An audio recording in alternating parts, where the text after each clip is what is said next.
السلام علیکم ورحمۃ اللہ وبرکاتہ۔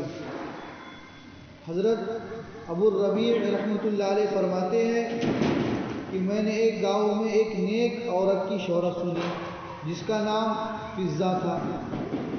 میری عادت کسی عورت سے ملنے کی نہ تھی، مگر اس کے احوال میں نے ایسے سنے کہ مجھے اس کے پاس جانے کی خواہش پیدا ہوئی۔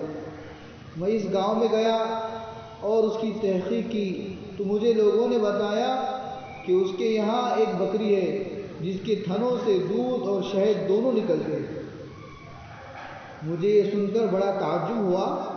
میں نے ایک نیا پیالہ خریدا اور اس کے گھر جا کر میں نے کہا کہ تمہاری بکری کے متعلق میں نے یہ شہرت سنی ہے کہ وہ دودھ اور شہد دیتی ہے، میں بھی اس کی برکت دیکھنا چاہتا ہوں۔ اس نے وہ بکری میرے حوالے کر دی۔ میں نے اس کا دودھ نکالا تو واقعی اس میں سے دودھ اور شہد نکلا۔ ہم نے اس کو پیا۔ اس کے بعد میں نے پوچھا یہ بکری کہاں سے تمہارے پاس آئی؟ کہنے لگی اس کا قصہ یہ ہے کہ ہم غریب آدمی ہیں، ایک بکری کے سوا ہمارے پاس کچھ نہ تھا، اسی پر ہمارا گزر تھا، اتفاق سے بقرعید آ گئی۔ میرے خاوند نے کہا کہ ہمارے پاس کچھ اور تو ہے نہیں، یہ بکری ہمارے پاس ہے، لاؤ اسی کی قربانی کر لے۔ میں نے کہا ہمارے پاس گزارے کے لیے اس کے سوا تو کچھ چیز نہیں، ایسی حالت میں قربانی کا حکم تو ہے نہیں، پھر کیا ضرور ہے کہ ہم قربانی کریں۔ خاوند نے یہ بات مان لی اور قربانی ملتوی کر دی۔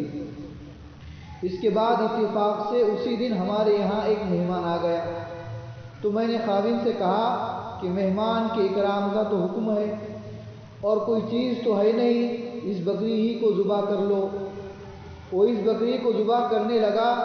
مجھے خیال ہوا کہ میرے چھوٹے چھوٹے بچے اس بکری کو ذبح ہوتے ہوئے دیکھ کر رونے لگیں گے، اس لیے میں نے کہا کہ باہر لے جا کر دیوار کی آڑ میں ذبح کر لو، بچے نہ دیکھے۔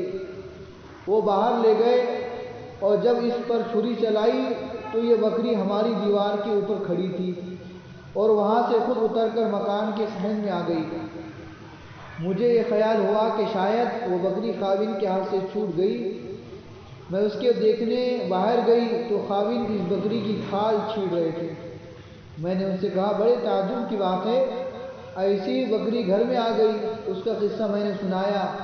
خاوند کہنے لگے کیا بعید ہے کہ اللہ جل شانہ نے اس کا بدلہ ہمیں عطا فرمایا۔ یہ وہ بکری ہے جو دودھ اور شہد دیتی ہے، یہ سب کچھ محض مہمان کے اکرام کی وجہ سے ہے۔ پھر وہ عورت کہنے لگی اے میرے بچوں، یہ بکری دلوں میں چرتی ہے، اگر تمہارے دل نیک رہیں گے تو اس کا دودھ بھی اچھا رہے گا، اور اگر تمہارے دلوں میں کھوٹ آ گئی تو اس کا دودھ بھی خراب ہو جائے گا۔ اپنے دلوں کو اچھا رکھو، ہر چیز تمہارے لیے اچھی بن جائے گی۔ اللہ پاک ہم سب کو عمل کرنے کی توفیق عطا فرمائے۔